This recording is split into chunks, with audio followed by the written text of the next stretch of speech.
मैं डॉक्टर भामा अग्रवाल आपके अपने यूट्यूब चैनल पर आपका स्वागत करती हूँ, अभिनंदन करती हूँ। ये प्यारे बच्चों, आज हम नई कविता के सशक्त हस्ताक्षर भारत भूषण अग्रवाल द्वारा रचित कविता आने वालों से एक सवाल का अध्ययन करते हैं।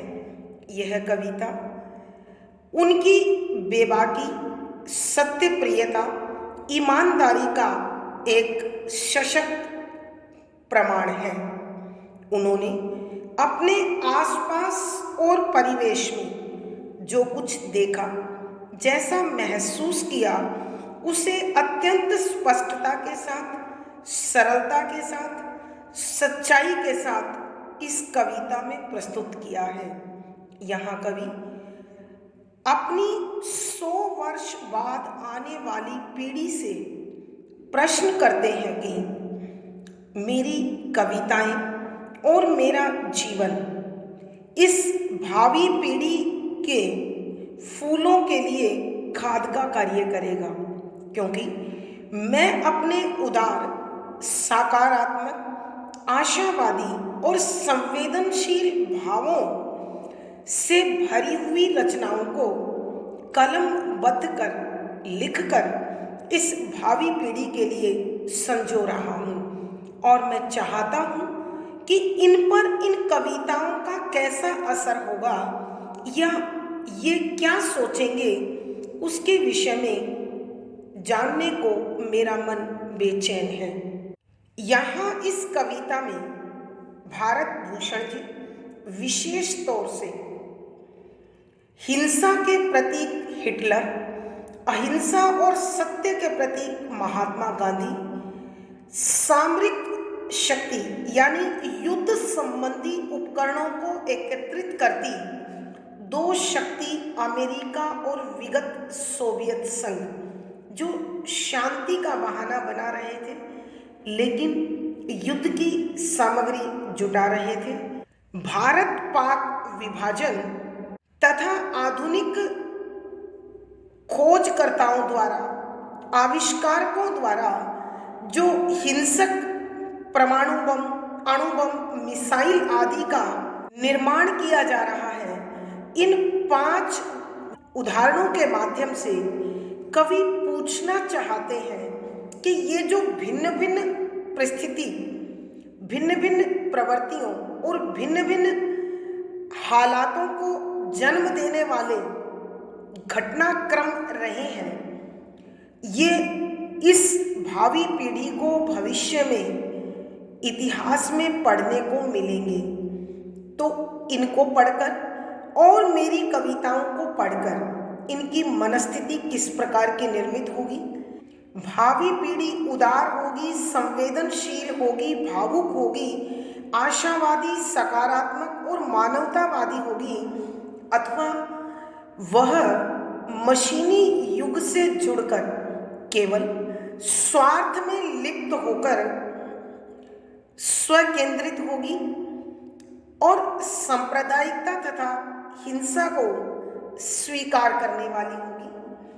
तो इसी प्रकार के प्रश्नों को लेकर उनका मन बेचैन है। इसलिए सर्वप्रथम वो हिटलर का उदाहरण प्रस्तुत करते हुए कहते हैं कि मेरी भावी पीढ़ी को इतिहास की पुस्तक में हिटलर का अध्ययन करने को मिलेगा, जो हिंसा का जीता जागता प्रमाण है, जिसने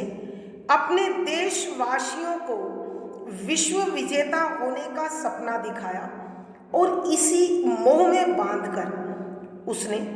सांप्रदायिकता से भरकर पूरे विश्व में हिंसा फैलाई और यहूदियों का जीवन नरक तुल्य बना दिया, उनका भीषण नरसंहार किया और अनेक अमानवीय यातनाएं दी। लेकिन इस सांप्रदायिकता और हिंसा का उसे क्या परिणाम मिला?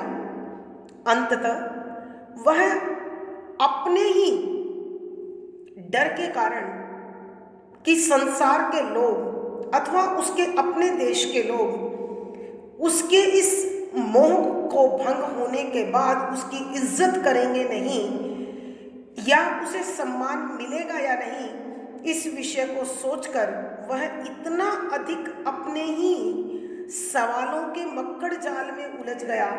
कि उसने आत्महत्या कर ली। दूसरा उदाहरण कवि महात्मा गांधी का देते हैं कि महात्मा गांधी के विषय में भी बच्चों को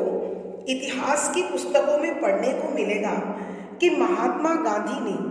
पराधीनता की बेड़ियों में जकड़े भारतवर्ष के लोगों को निराशा और पराधीनता की नींद से जगाया और उन्हें सत्य अहिंसा का संदेश देकर स्वतंत्रता के लिए प्रेरित करने की ठानी तथा समूचे भारतवर्ष के लोगों में सत्य अहिंसा का मंत्र फूंक अत्यंत शक्तिशाली जन आंदोलनों का नेतृत्व किया।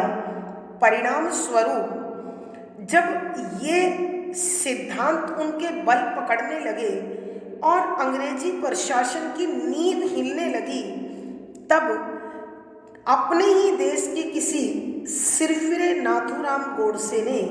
सत्य की प्रतिष्ठा न हो जाए के डर से महात्मा गांधी की हत्या कर दी। तीसरा उदाहरण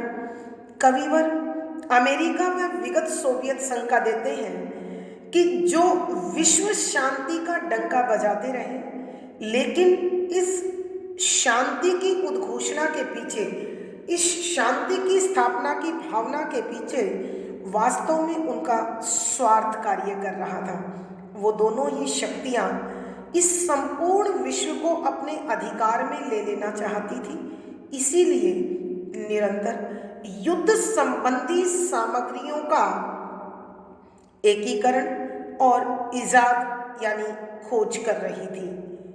बेशक दिखावे के तौर पर लोगों को बहलाने के लिए वो शांति की बात कर रहे थे, लेकिन वास्तव में उनका उद्देश्य हिंसा और सांप्रदायिकता को बढ़ाना था। चौथा उदाहरण कविवर भारत पाक विभाजन का उठाते हैं कि जिस देश को स्वतंत्र कराने के लिए, अर्थात जिस भारतवर्ष को स्वतंत्र कराने के लिए प्रत्येक हिंदू और मुसलमान ने बड़ी तत्परता से, सजगता से, एकता से, सौहार्द से, प्रेम से इस मातृभूमि की आज़ादी की लड़ाई में बढ़ चढ़कर हिस्सा लिया, लेकिन ये बहुत बड़ा दुर्भाग्य है कि अंग्रेजों ने 1947 में देश की आज़ादी के साथ ही भारत और पाक नाम से एक ऐसे राज्य की स्थापना कर दी जिसने भाई भाई के बीच हिंसा को भड़का दिया और हिंदू और मुसलमान की सांप्रदायिकता का जो बीज बोया, वह इतिहास के पन्नों में एक कलंकित चिन्ह बनकर दर्ज हो गया। पांचवा उदाहरण कविवर उन वैज्ञानिकों का ले रहे हैं जो शक्तिशाली राज्य की स्थापना के लिए, शक्तिशाली राष्ट्र के निर्माण के लिए निरंतर अणु बम, परमाणु बम, मिसाइल आदि बनाकर देश को इतना अधिक शक्ति संपन्न बनाना चाहते हैं कि कोई भी उनके विरोध में सिर ना उठा सके, परिणाम स्वरूप अथाह शांति कायम हो सके। लेकिन कविवर बताना चाहते हैं कि कभी भी शक्ति के बल पर स्थापित शांति सच्ची शांति नहीं हो सकती, क्योंकि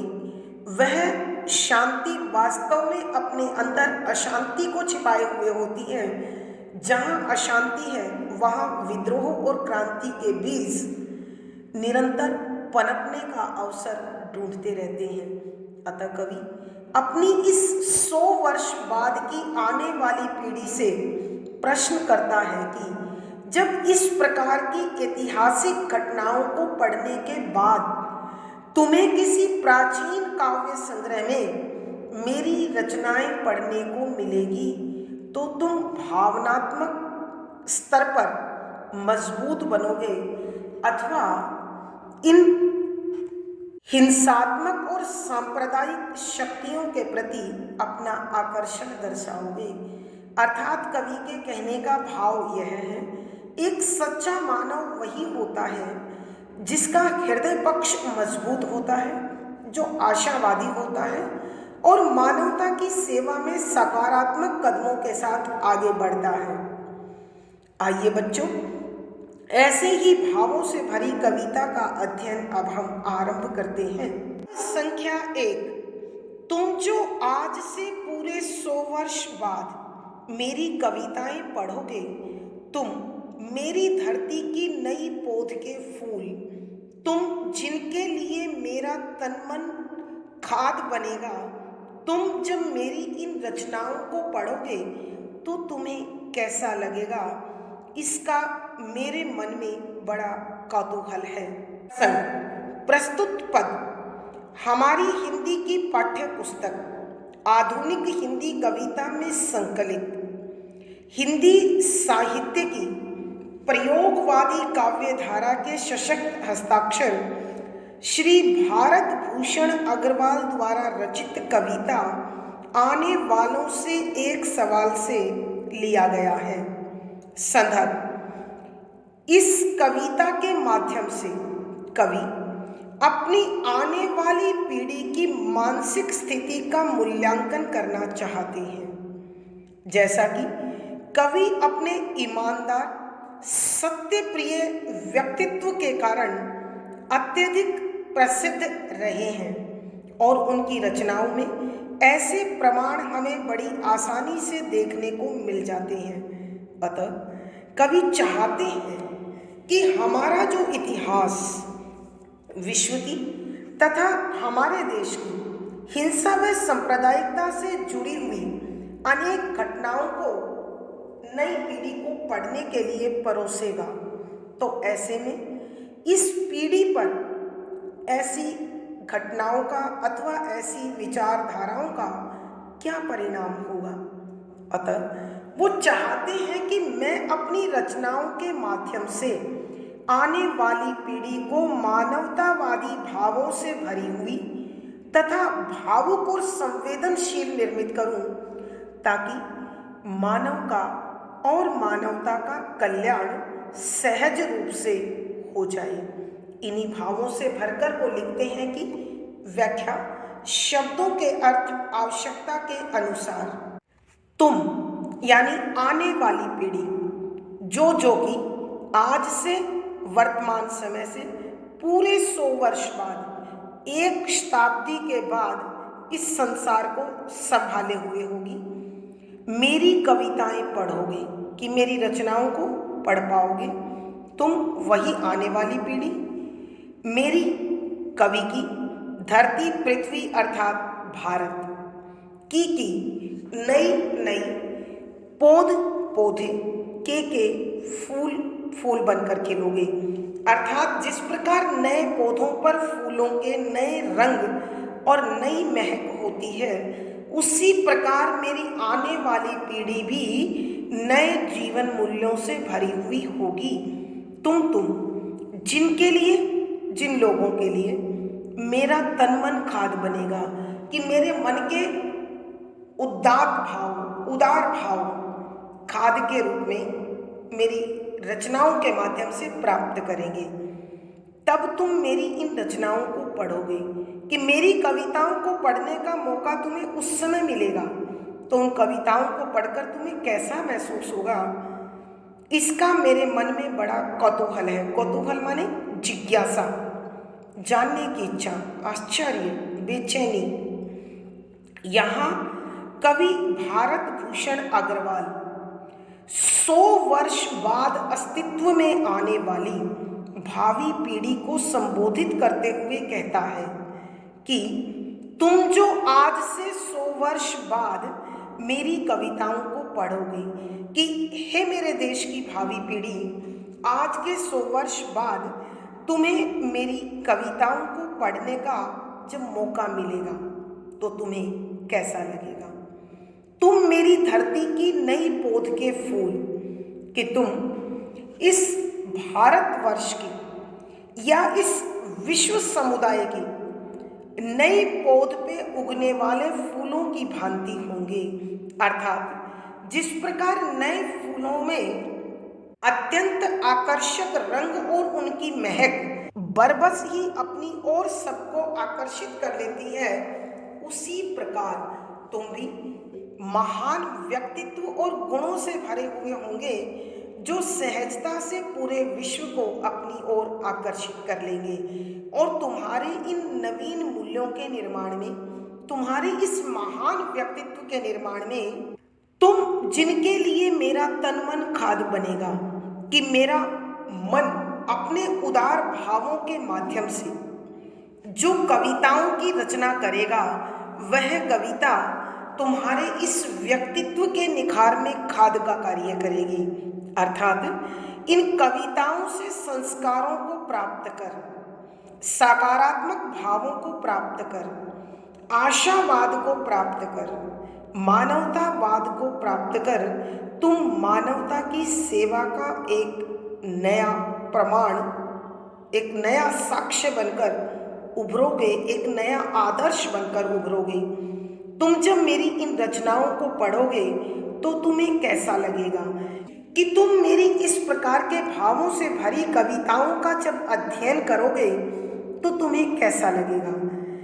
कवि पूछना चाहते कि मेरी वो रचनाएं तुम्हें मनभावक लगेंगी, मनमोहक लगेंगी, प्रेरणादायी लगेंगी, अथवा वो निरर्थक और सारहीन लगेंगी। इसका मेरे मन में बड़ा कुतूहल है कि मैं यह जानने के लिए बेहद व्याकुल हूँ, बेचैन हूँ। अर्थात कवि के कहने का भाव यह है कि मैं पूछना चाहता हूँ, आने वाले समय में मेरी कविताओं का प्रभाव आम जनजीवन पर या भविष्य को समर्पित मेरी भावी पीढ़ी को कैसा मिलने वाला है। आइए बच्चों, इस पद की हम एक बार फिर व्याख्या करते हैं। यहाँ कविवर भारत भूषण अग्रवाल 100 वर्ष बाद अस्तित्व में आने वाली अपनी भावी पीढ़ी को संबोधित करता हुआ कहता है कि हे मेरे देश की भावी पीढ़ी, हे मेरे देश के कर्णधारों, तुम जो आज से पूरे 100 वर्ष बाद मेरी कविताएं पढ़ोगे, कि तुम्हें आज के ठीक 100 वर्ष बाद जब मेरी रचनाएं कहीं पढ़ने को मिलेंगी तो तुम्हें कैसा लगेगा। तुम मेरी धरती की नई पौध के फूल, कि तुम मेरी इस पृथ्वी पर उगने वाले नए पौधों के नए फूल होंगे।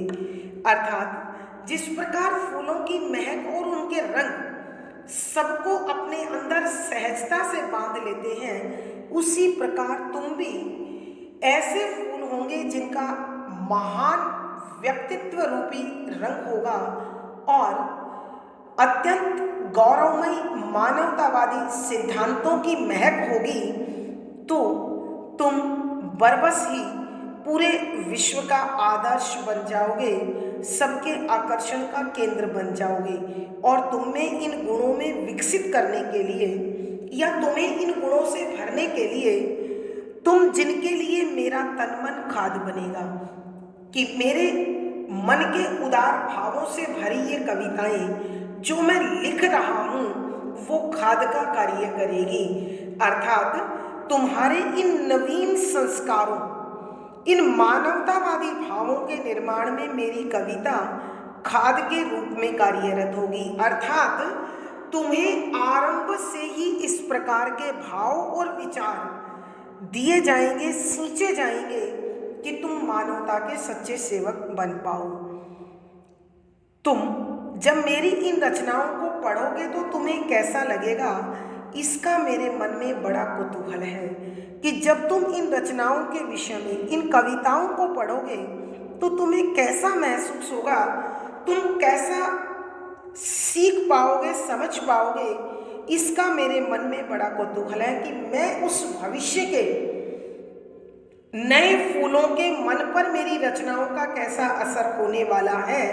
इस बात को जानने के लिए अत्यधिक व्याकुल हूँ, बेचैन हूँ।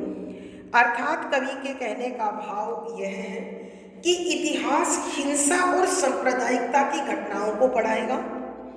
जबकि मेरी रचनाएं मानवता और संवेदनशीलता से भरी हुई होंगी।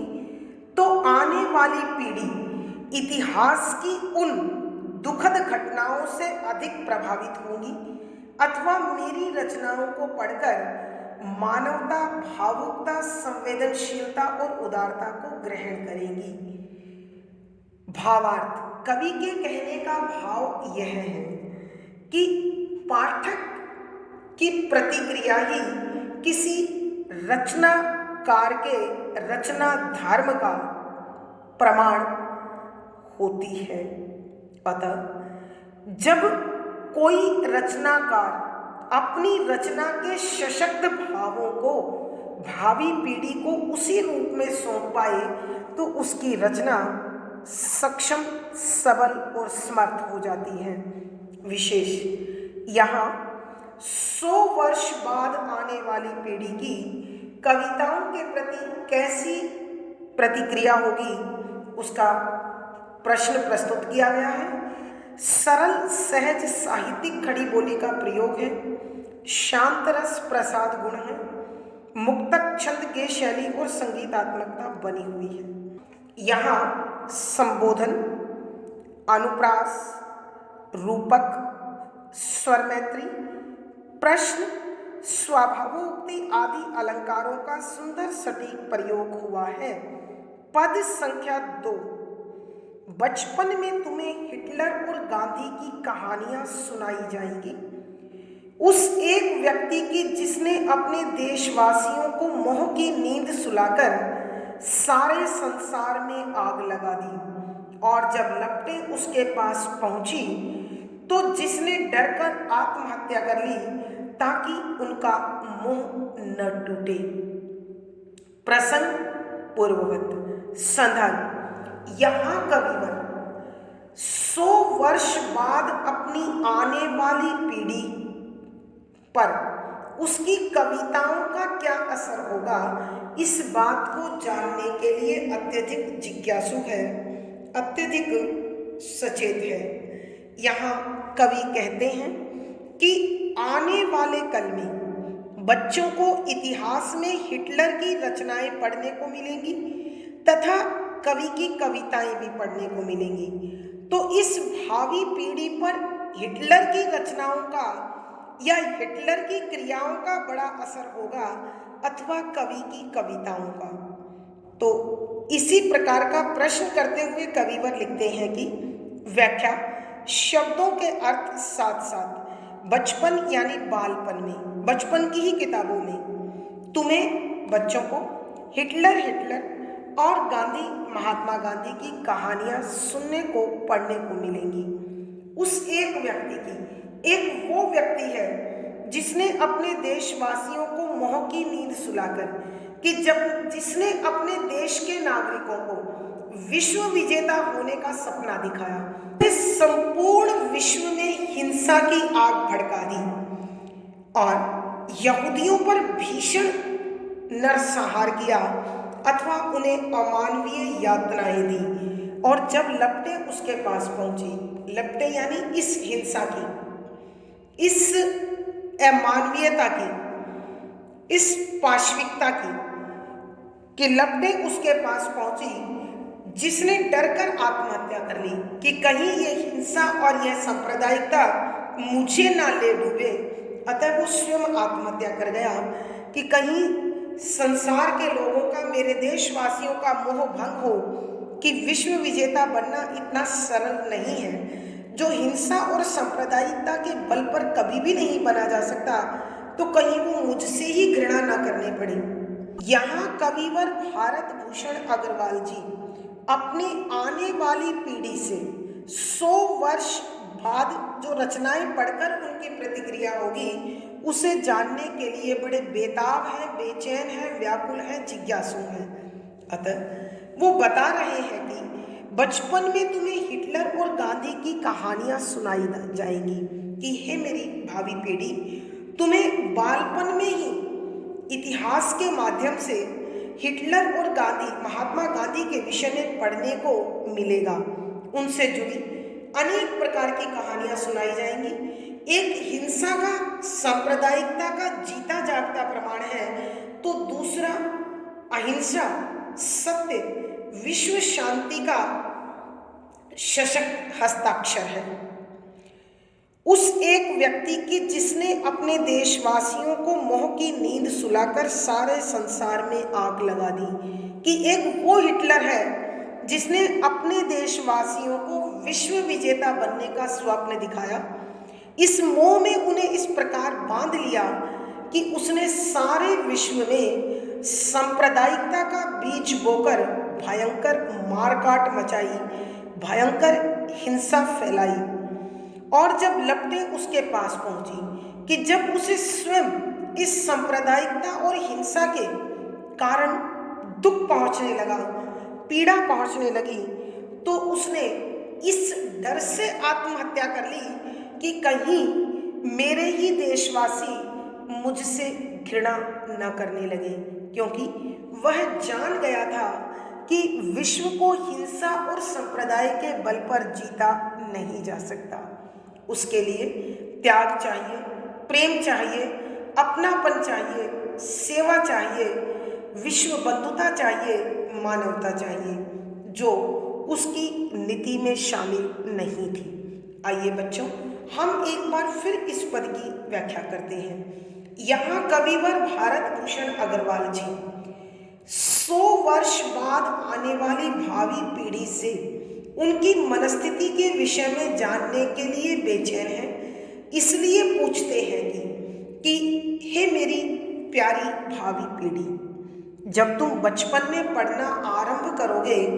तो तुम्हें हिंसा का प्रतीक हिटलर और अहिंसा तथा सत्य का परम पुजारी महात्मा गांधी की कहानियां सुनने को मिलेंगी। इन कहानियों का तुम पर क्या असर होगा, तुम अपने व्यक्तित्व का निर्माण किस प्रकार करोगे, यह जानने को मैं बेहद व्याकुल हूँ। हिटलर एक ऐसा व्यक्ति, उस एक व्यक्ति की जिसने अपनी देशवासियों को मोह की नींद सुलाकर सारे संसार में आग लगा दी, कि हिटलर एक ऐसा व्यक्तित्व, एक ऐसा आदमी जिसने सांप्रदायिकता को आधार बनाकर अपने देशवासियों को विश्व विजेता होने का सपना दिखाया,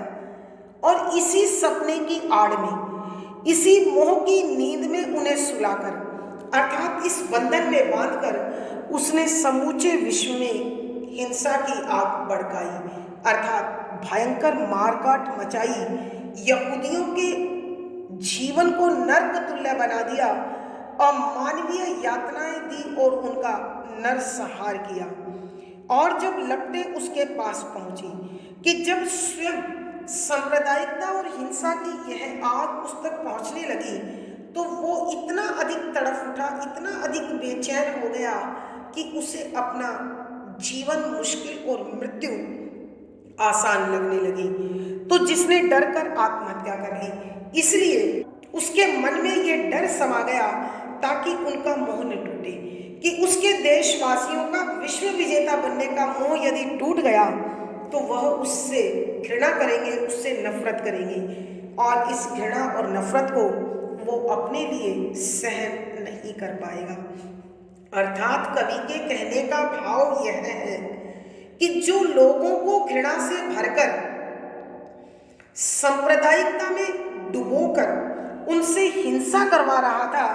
अपने लिए उनकी उपेक्षा और उनकी घृणा सहन करने के लिए तैयार नहीं था। अर्थात जो वो बांट रहा था, जो वो दे रहा था, जिसका वो अनुकरण कर रहा था, उसे अपने लिए वो बिल्कुल भी स्वीकार नहीं थी। भावार्थ, कवि के कहने का भाव यह है कि यह पूरा का पूरा संसार जैसे को तैसा है। अर्थात यहाँ जो हिटलर ने भीषण नरसंहार किया, जो घृणा और जो सांप्रदायिकता उसने फैलाई, अपने लिए वो स्वीकार नहीं कर पाया और आत्महत्या कर ली। विशेष यहाँ कवि बताना चाहता है मानव की दोहरी मानसिकता के विषय में, कि किस प्रकार एक हिंसात्मक प्रवृत्ति वाला व्यक्ति, अत्यंत क्रूर और कठोर व्यक्ति भी अपने लिए प्रेम, सहानुभूति और अपनापन चाहता है। सरल सहज साहित्यिक हिंदी का प्रयोग है, शांत रस प्रसाद गुण है, आग लगाना मुहावरे के कारण लक्षणा शब्द शक्ति है। मुक्तक छंद के शैली और संगीतात्मकता बनी हुई है। यहाँ संबोधन, स्मरण, उदाहरण, कारण आदि अलंकारों का सुंदर सटीक प्रयोग हुआ है। पद संख्या 3, और फिर उस व्यक्ति की जिसने अपने देशवासियों को सोते से जगाकर सारे संसार को शांति का रास्ता बताया, और जब संसार उसके चरणों में झुक रहा था, तब जिसके देशवासी ने ही उसके प्राण ले लिए कि कहीं सत्य की प्रतिष्ठा न हो जाए। प्रसंग पूर्ववत। संदर्भ, यहाँ कविवर भारत भूषण अग्रवाल जी अपने से 100 वर्ष बाद आने वाली पीढ़ी पर ऐतिहासिक व्यक्तित्व की कहानियों का तथा उनकी कविताओं का कैसा असर होगा, यह जानने के लिए अत्यधिक बेचैन है। अतः वो महात्मा गांधी के जीवन से जुड़ी सत्य, अहिंसा और इस पराधीन देश की जनता में जो निराशा, जो अकर्मण्यता शामिल हो गई थी, उसे समाप्त कर अपनी स्वतंत्रता के लिए जो प्राण फूके, उनका उदाहरण प्रस्तुत करते हुए कवि पूछना चाहते हैं कि राजनीतिक घटनाएं मेरी भावी पीढ़ी को अधिक प्रभावी करेंगी अथवा कविताओं का भावनात्मक जगत उन्हें अपने में बांधकर सच्चा मानवता का सेवक बना पाएंगी।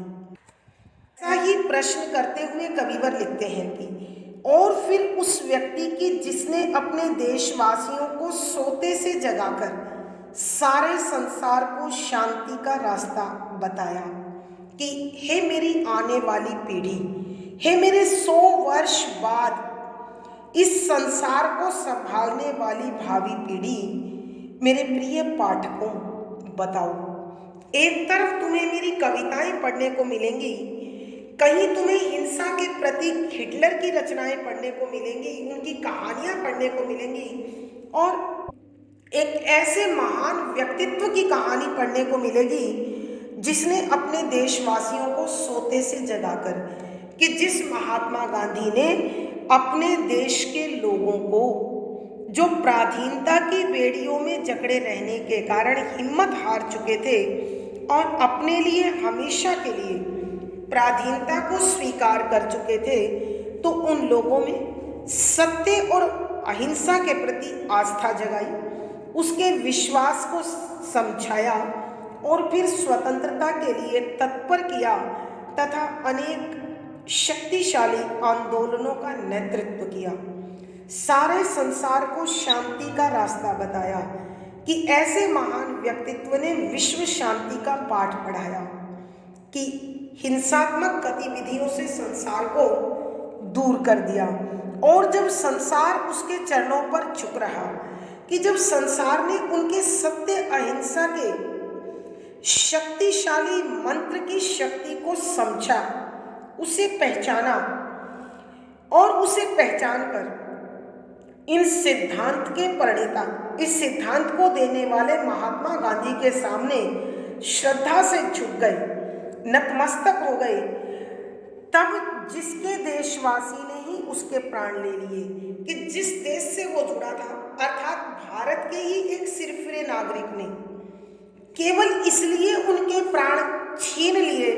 कि कहीं सत्य अपने पूरे सम्मान के साथ, पूरी इज्जत के साथ प्रतिष्ठित ना हो जाए, अर्थात इस संसार में ना फैल जाए। अर्थात कवि के कहने का भाव यह है कि अहिंसा और सत्य यदि बलवती हो गई तो सामरिक शक्तियों तथा सामरिक उपकरणों का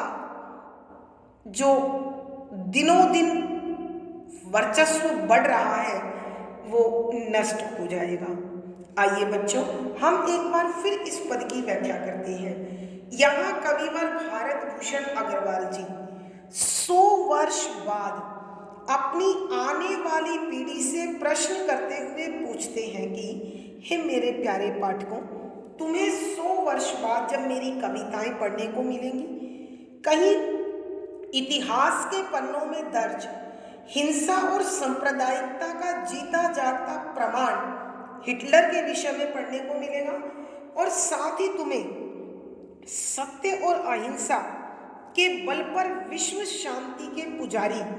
महात्मा गांधी के विषय में भी पढ़ने को मिलेगा। तो हे मेरी भावी पीढ़ी, तुम किससे अधिक प्रभावित होगे और किसके अनुसार अपने व्यक्तित्व का निर्माण करोगे? इसी प्रकार के प्रश्न के साथ और फिर उस व्यक्ति की जिसने अपने देशवासियों को सोते से जगाकर सारे संसार को शांति का रास्ता दिखाया, और साथ ही तुम्हें एक ऐसे महान व्यक्तित्व के विषय में भी पढ़ने को मिलेगा जिसने लंबे समय से पराधीनता की बेड़ियों में जकड़े हुए अपने देशवासियों को इस पराधीनता के शाप से मुक्त करने के लिए निराशा से, भाग्यवाद से, निष्क्रियता से, अकर्मण्यता से बाहर निकालकर शांति के लिए सत्य और अहिंसा का मार्ग दिखाया, और उसी के बल पर आज़ादी प्राप्त करने के लिए अनेक आंदोलन चलाए और सफलता प्राप्त की। और उन्हीं की देखा देखी सारे संसार में विश्व शांति स्थापित होने लगी। और जब संसार उनके चरणों पर झुक रहा था कि जब इस महान व्यक्ति के चरणों में इसके सिद्धांतों के कारण, गुणों के कारण नतमस्तक हो गया, झुक गया, तब जिसके देशवासी ने ही उसके प्राण ले लिए कि इसी भारत के एक सिरफिरे नागरिक नाथूराम गोडसे ने केवल इस महान दार्शनिक, महामनीषी, महान राजनेता के प्राण इस डर से ले लिए कि कहीं समूचे विश्व में सत्य की स्थापना ना हो जाए। अर्थात कवि के कहने का भाव यह है कि यह संसार अपने अपने स्वार्थों में इस प्रकार निहित है कि अपना स्वार्थ सिद्ध करने के लिए वो किसी भी हद तक किसी भी प्रकार का निकृष्ट, बुरा, समाज विरोधी कार्य भी कर सकते हैं। भावार्थ, कवि के कहने का भाव यह है कि नाथूराम गोडसे ने महात्मा गांधी की हत्या कवि की दृष्टि में सिर्फ इसलिए कर दी कि कहीं उनके सत्य और अहिंसा के ये सिद्धांत इतने अधिक बलवती न हो जाएं कि समाज के लोग लड़ना, झगड़ना, युद्ध करना भूल जाएं। विशेष यहाँ कवि ने महात्मा गांधी को सत्य और अहिंसा का सबसे बड़ा पुजारी बताया है। शुद्ध साहित्यिक खड़ी बोली का प्रयोग है, शांतरस प्रसाद गुण है, नींद से जगाना मुहावरे के प्रयोग के कारण लक्षणा शब्द शक्ति है, तुकांत छंद के शैली और संगीतात्मकता बनी हुई है। यहाँ स्मरण, संबोधन, अनुप्रास, उदाहरण आदि अलंकारों का सुंदर सटीक प्रयोग हुआ है। आज की कक्षा में प्यारे बच्चों इतना ही। अगली वीडियो में फिर मुलाकात होगी। आशा है पढ़ा गया विषय आपको अच्छी प्रकार से समझ में आया होगा। अपने भाव में विचार कमेंट बॉक्स में लिखें, वीडियो को लाइक करें, शेयर करें और चैनल सब्सक्राइब करें। आपका दिन और जीवन मंगलमय हो, इसी शुभकामना के साथ धन्यवाद, आभार।